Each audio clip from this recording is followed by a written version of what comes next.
Hello tout le monde, tout d'abord je vous souhaite une très bonne année 2022 puisque c'est la toute première vidéo de cette nouvelle année sur la chaîne.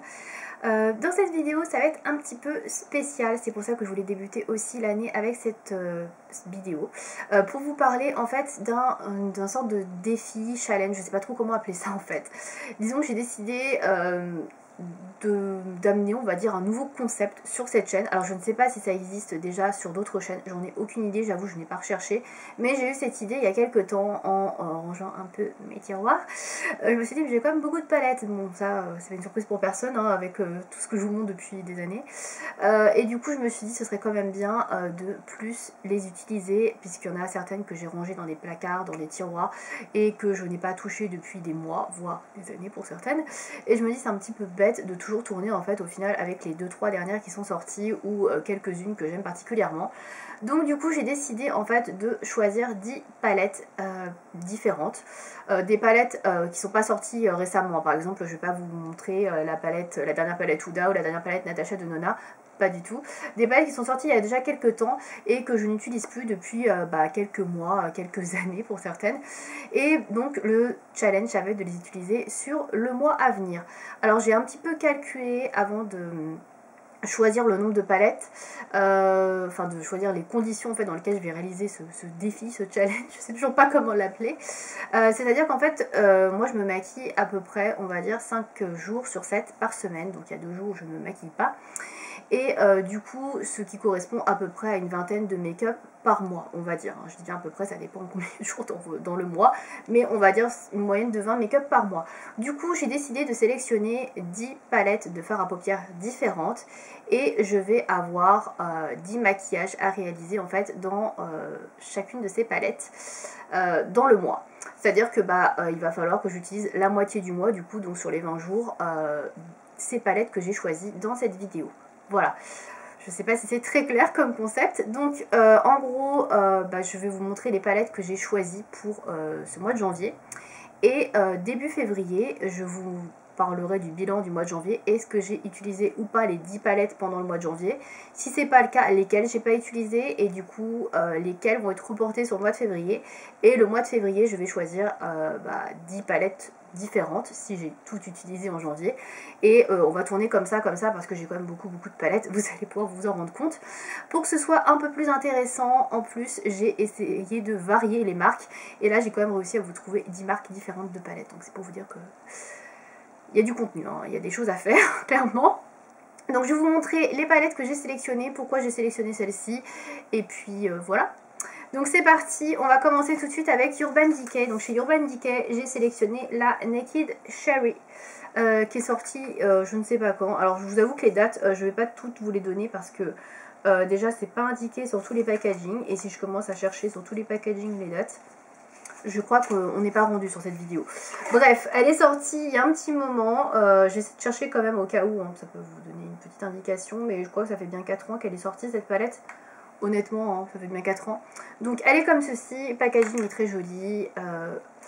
Et c'est une palette dans les tons rose, violacé, cerise. Hein, voilà, comme l'indique un peu la palette. Alors c'est une palette que j'ai pas mal utilisée quand elle est sortie. Et après je l'ai pas mal délaissée parce que c'est pas ma palette favorite d'Urban Decay. Je la trouve quand même très redondante. C'est quand même pas mal les mêmes couleurs. Les violacés ici sont un peu tous pareils. C'est un peu les mêmes tonalités. Et là on a des couleurs assez claires. Mais bon voilà. Bref, dans tous les cas je vais devoir réaliser un maquillage avec cette palette pendant le mois de janvier. Donc c'est une palette que j'aime bien à la base. C'est pas la meilleure Urban Decay mais elle est ok. Alors j'ai choisi celle-là, j'aurais pu choisir une autre. Au début je voulais choisir la ultraviolette, mais c'est vrai que je l'ai quand même mis à mon anniversaire, donc c'est un petit peu débile de la choisir, surtout que j'ai quand même utilisé jusqu'au mois octobre ou novembre, donc bon, je me dis non, on va pas choisir celle-là. Là celle-ci je l'ai pas touchée depuis au moins 2 ans, je pense, minimum, donc voilà, c'est pour ça que j'ai choisi celle-ci. Ensuite, j'ai choisi une palette que j'ai beaucoup aimée, que j'ai adoré porter pendant longtemps et que je ne porte plus depuis au moins 1 an. Pareil, c'est une palette Zoeva. C'est la Naturally Yours, pardon, ok, cette palette-là. Alors cette palette-là, normalement, ça devrait pas être difficile de la porter puisque c'est une palette que j'utilisais très régulièrement pendant un moment. C'est une palette go-to pour le matin, clairement. C'est la palette où vous avez tout ce qu'il faut pour réaliser un maquillage neutre rapidement et facilement. Donc ça là, je pense que j'aurai aucun souci à l'utiliser le matin. Et vous pouvez voir d'ailleurs, il y a certains fards qui sont assez creusés, donc notamment tous les fards qui sont un peu clairs ici. Ils sont pas mal creusés. Donc c'est comme une palette que j'ai pas mal utilisée. Donc celle-ci, je me fais pas de soucis. Je vais l'utiliser sans problème. C'est juste que ça fait un bail que je l'ai pas sorti de mon tiroir. Donc il est temps de la réutiliser. Voilà. Ensuite, j'ai choisi une palette de chez Fenty Beauty. Alors, je n'ai pas choisi la Bomb Pose, puisque je viens de la voir également, même si je l'aime pas tellement. Bon, ça c'est une autre histoire. C'est pas une palette que j'affectionne non plus beaucoup. C'est la palette Moroccan Spice, qui se présente comme ceci. Donc, c'est la toute première palette Fenty qui est sortie, je ne sais plus quand non plus. Est-ce que j'ai les dates? I'm not sure. Bon, je vais pas chercher les dates de toute façon. Donc c'est la toute première palette Fenty qui est sortie. Je ne sais pas si elle est encore vendue. Alors moi je l'avais achetée au moins un an après qu'elle soit sortie, puisque je l'avais trouvée en solde à 30 ou 40%, je sais plus. Donc du coup c'est pour ça que je l'avais prise. Et c'est pas une palette avec laquelle j'ai accroché. Je la trouve pas terrible en termes de pigmentation. Bon. Néanmoins, je vais quand même essayer de l'utiliser parce que quand on la voit comme ça, elle est super jolie. Mais c'est vrai que ça manque quand même de pigmentation, donc je ne l'ai pas beaucoup utilisée. Voilà, c'est pas une palette que j'aime beaucoup. J'aime pas tellement en fait les palettes Fenty, les grosses palettes, ce que je me rends compte. J'aime vraiment les petites palettes où il y en a que 6 dedans, je crois que c'est 6. Les grosses palettes comme ça là, comme celle-ci ou la Bomb Pose, je suis pas très fan. Mais bon, je vais quand même essayer de la utiliser parce que je l'ai achetée, donc ce serait bien de l'utiliser. Normalement une fois dans le mois ça devrait aller, j'espère. On verra. En tout cas le packaging est très joli, hein. C'est pas une question de packaging ou de couleur, mais vraiment une petite question de pigmentation. Je trouve que c'est pas à la hauteur de ce que moi j'attends en tout cas. Ensuite, j'ai sélectionné une palette Huda Beauty. Alors, je n'ai pas sélectionné la dernière, bien sûr, puisque je la porte régulièrement. Donc, ça aurait été trop facile, entre guillemets, pour le challenge. Je n'ai pas sélectionné non plus la Naughty Nude, que j'aime beaucoup de l'année dernière. J'ai sélectionné une que j'aime pas tellement. Je me dis que c'est plus sympa, plus cohérent peut-être. C'est la Mercury Rétrograde que j'ai choisie. Donc, c'est celle que j'aime le moins dans toutes les grandes. Alors les couleurs sont très jolies, mais ouais, j'ai eu du mal à accrocher avec cette palette, donc je ne l'ai pas énormément utilisée. Je l'ai utilisée à sa sortie surtout, mais c'est vrai, je trouve qu'il y a un petit problème de pigmentation aussi sur certains fards. Donc voilà, donc je vais essayer de la réutiliser. Pareil, c'est pas une palette que je pense avoir trop de difficultés à utiliser.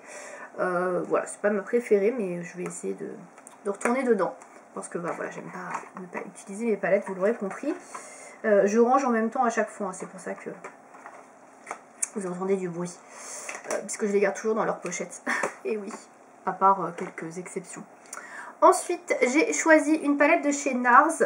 Alors là, c'est pareil, c'est une palette assez facile à utiliser. C'est la Narcissiste. Alors, je ne sais pas si elle est encore vendue, cette palette-là.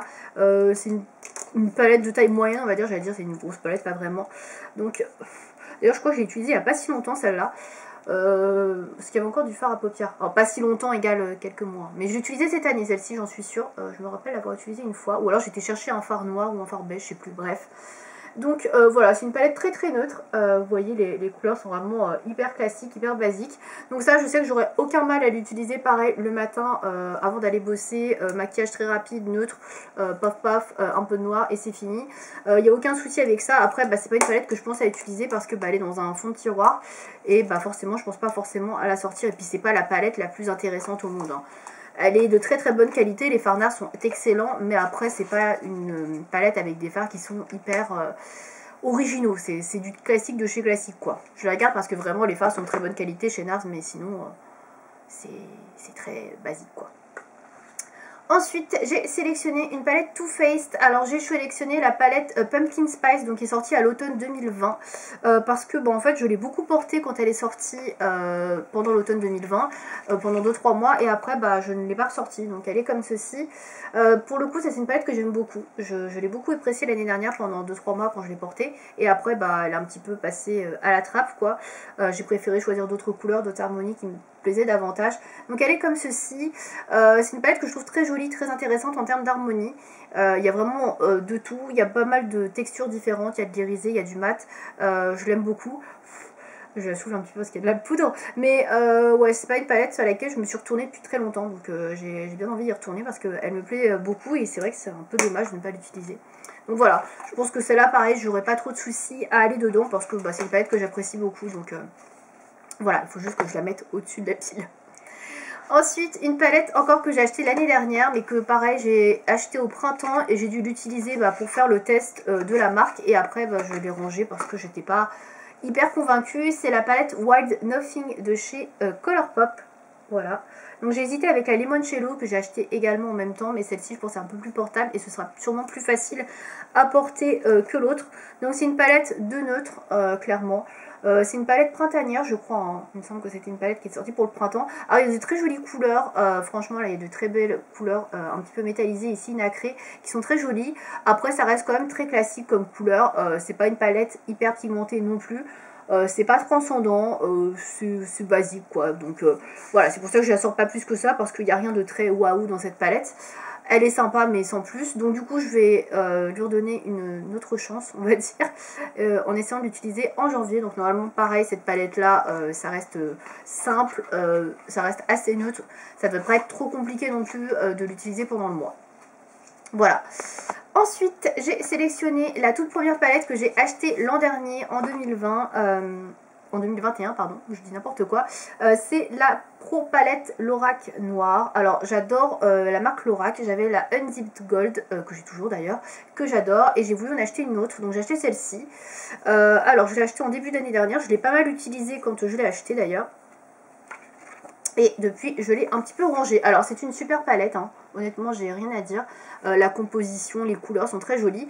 C'est une palette qui est beaucoup plus pour l'automne-hiver. Donc, je pense que là, c'est très bien que je la ressorte. Parce que là, je l'avais rangée parce qu'on était printemps-été. Et je n'ai pas pensé à la ressortir.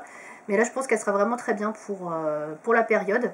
Bien foncée. Il y a des tons irisés, il y a des couleurs irisées. Vous avez des fards mat. Elle est magnifique, je sais pas pourquoi je la sors pas plus en fait, j'y pense pas, je pense parce qu'elle est rangée, tout ça, j'y pense plus, mais voilà, très bien. Et puis la pigmentation est bonne, donc voilà, c'est une palette qui pareil en plus se suffit elle-même. Vous avez du beige mat et vous avez du noir mat, donc il y a tout ce qu'il faut. Pareil, je pense que j'aurai aucune difficulté à la réutiliser celle-là, donc ça devrait aller pour l'utiliser sur le mois de janvier. Ensuite, il reste deux palettes, c'est les deux grosses palettes que j'ai sélectionnées pour ce mois de janvier. Alors, j'ai sélectionné, alors je vais pas tout faire tomber parce que c'est un petit peu d'équilibre. Tout d'abord, j'ai sélectionné une palette Morphe. Alors, je savais pas exactement laquelle sélectionner parce que j'en ai plusieurs que j'utilise pas tellement. D'ailleurs, j'utilise pas tellement les palettes Morphe en règle générale, je sais pas pourquoi. Je pense que c'est le fait qu'elles soient très grandes et qu'elles soient rangées vraiment ailleurs. Du coup, je pense pas à les sortir. Bon, bref. Du coup, j'avais hésité à prendre d'abord la James Charles, mais la James Charles, je m'en suis beaucoup servi en 2020, notamment pendant le confinement, etc. J'ai fait beaucoup de combinaisons de maquillage avec, et c'est vrai que c'est quand même la palette que j'utilise et que j'ai utilisé le plus chez Morphe. Donc du coup, je me suis dit, c'est un peu choisir la facilité de choisir cette palette. Donc finalement, j'ai choisi la toute première que j'ai achetée, c'est la palette de Jaclyn Hill, la toute première, la 1. Parce que j'ai aussi la 2, j'aurais pu choisir la 2 d'ailleurs. Mais je me suis dit que la 1, ce serait peut-être plus facile pour l'utiliser, pour aller dedans, que la 2 qui est un peu plus spécifique, tournée vers les violacés, rose, rouge. Donc voilà la composition de la première palette si vous ne la connaissez pas. Donc pareil, c'est une palette qui est assez éclectique. Vous avez quand même pas mal de choses. Vous avez du neutre, vous avez des couleurs mais pas trop. Je pense qu'elle est quand même assez facile à utiliser, donc je pense pas avoir trop de mal avec. Je pense jamais à l'utiliser cette palette. Je ne sais pas pourquoi, parce que je la trouve très jolie, mais c'est vrai que c'est vraiment pas la palette vers laquelle je me tourne. Maintenant, les palettes comme ça, un peu type Coastal Scents, que j'adorais à mes débuts en maquillage, j'ai beaucoup plus de mal à aller dedans, je sais pas. Il y a tellement de choix, en fait, je sais pas, je me perds un peu, et je préfère au final des palettes comme les Anastasia ou les Huda, où vous avez un peu moins de couleurs, mais où c'est un peu plus cadré, on va dire, je sais pas. Donc voilà, en tout cas c'est la palette 235 de Jaclyn Hill qui va être dans mon top de janvier. Voilà, donc je vais essayer de l'utiliser en janvier.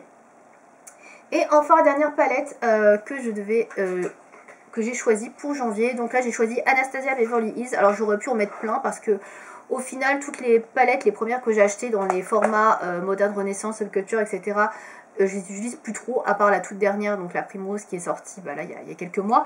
Mais finalement, j'ai quand même décidé de prendre la Norvina Pro Palette Volume 4. Donc la grosse palette comme ça, que j'avais acheté, donc je crois que c'était en septembre.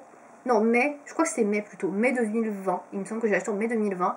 Je l'ai pas mal utilisé en 2020 et puis pas du tout en 2021. Donc je me suis dit que ce serait très bien de la ressortir.